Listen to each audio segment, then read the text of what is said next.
सुप्रभात बच्चों, मैं संजीव कुमार उत्क्रमित उच्च विद्यालय धनेड़ी गिरिडीह का शिक्षक हूँ। बच्चों, मैं आपसे एनसीईआरटी की पाठ्य पुस्तक के संदर्भ में बात करने के लिए आया हूँ। आप जब एनसीईआरटी की पाठ्य पुस्तक का अवलोकन करते होंगे तो 9वीं कक्षा के सामाजिक विज्ञान भूगोल के संदर्भ में मैं बात करने आया हूँ। आप जब सामाजिक विज्ञान भूगोल की पाठ्य पुस्तक का जब अवलोकन करते हैं तो उसके अध्याय नंबर 3 में अपवाह एक पाठ है। आप अपवाह के संदर्भ में समझने का प्रयास करें। अपवाह क्या है? अपवाह नदी का तंत्र है। बच्चों, आप नदी के तंत्र के संदर्भ में जब हमसे बात करना चाहेंगे तो मैं उसके पूर्व में यह जानना चाहूँगा कि आप पाठ्य पुस्तक के बने मानचित्रों का अवलोकन करते हैं क्या नहीं। बच्चों, जब उन मानचित्रों का जब अवलोकन करते हैं तो आप क्या पाते हैं?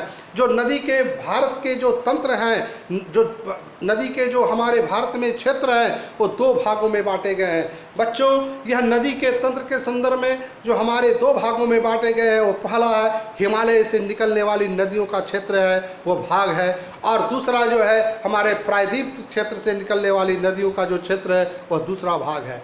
ये 2 भागों में हमारे नदी के तंत्रों को बांटा गया है। बच्चों, हम जब अपने भारत वर्ष के मानचित्रों का अवलोकन करते हैं तो हिमालय से निकलने वाली नदियों के 3 तंत्र होते हैं। बच्चों, ये 3 प्रमुख नदी जो है आपस में 3 तंत्र बनाते हैं और 3 क्षेत्र बनाते हैं।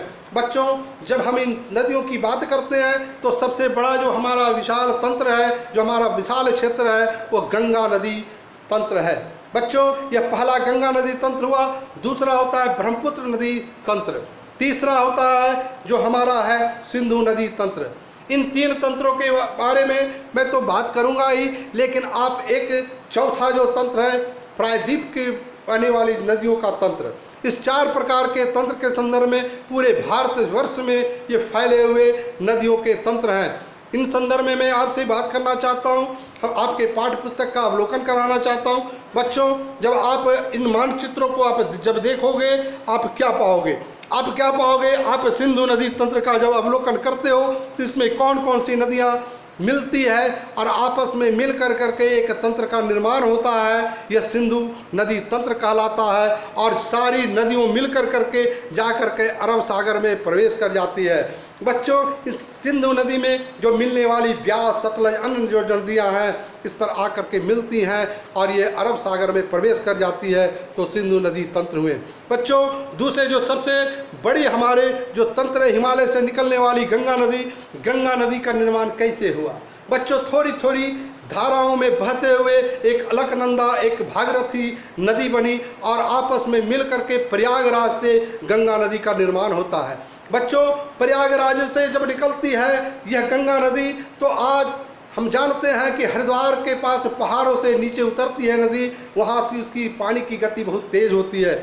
हमारे गंगा नदी के तंत्र में पानियों का बहाव बहुत तेज है और सालों भर उसमें पानी भरा हुआ रहता है। बच्चों, गंगा नदी तंत्र सबसे बड़ा तंत्र है और इस गंगा नदी में ढेर सारी नदियां आकर के आपस में मिल जाती हैं।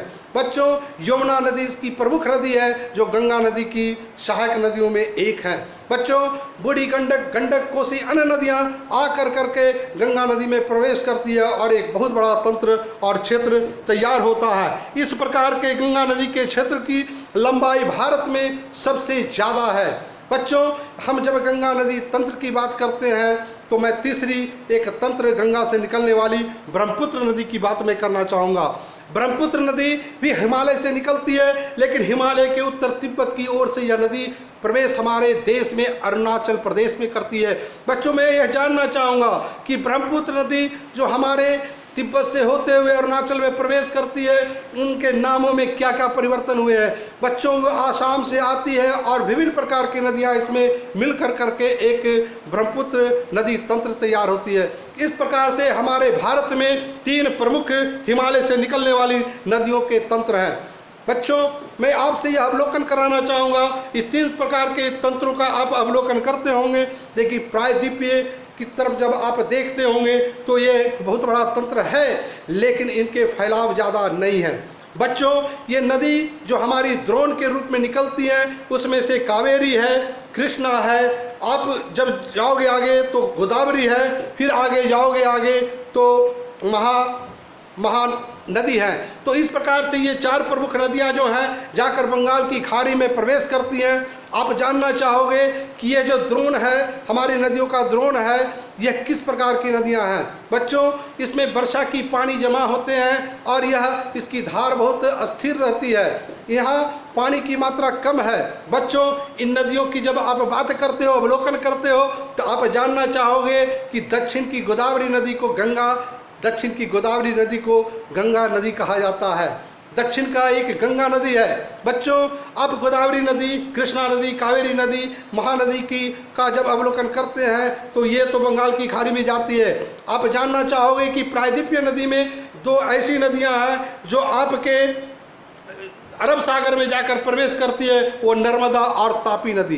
बच्चों, नर्मदा और तापी नदी जो है जा करके अरब सागर में प्रवेश करती है। इस प्रकार से आप देखोगे कि हमारे भारत में जो बहने वाली जो नदियां हैं, जो उनके तंत्र हैं, कितने विशाल हैं। बच्चों, आप छोटी छोटी नदियों को देखो, किन नदियों में प्रवेश करते हैं और वह नदी आपस में जब मिलती है जा करके कौन से महासागर में वह प्रवेश करती है, कौन से सागरों में प्रवेश करती है, इसका अब अवलोकन करो। आप जब इन मानचित्रों को देखोगे तो कुल मिलाकर के यह स्पष्ट हो गया कि हम जो तंत्र की बात करते हैं, नदी की तंत्र की बात करते हैं, तो हमारे भारत के क्षेत्र में 4 प्रकार के तंत्र हैं। यह एक पहला तंत्र है गंगा नदी तंत्र, दूसरा है ब्रह्मपुत्र नदी तंत्र, तीसरा है सिंधु नदी तंत्र और चौथा है प्रायद्वीप नदी का तंत्र। बच्चों, इन 4 तंत्रों के संदर्भ में आपसे मैं बात किया हूँ। आप अपने पाठ्य पुस्तक का अवलोकन करना, मानचित्रों का अवलोकन करना और सारी प्रमुख नदियों का नाम लिखना और उससे मिलने वाली नदियों का नाम लिखना और अपने ज्ञान में वर्धन करना। बच्चों, आप जब पाठ्य पुस्तक का अवलोकन करते हैं, आप सीखते हैं, आपको कोई कठिनाई होती है, आप अपने शिक्षकों से बात करो और उनसे जानकारी प्राप्त करो और सीखने का प्रयास करो। मेरी हार्दिक शुभकामनाएं आप सभी बच्चों के साथ है। जय हिंद।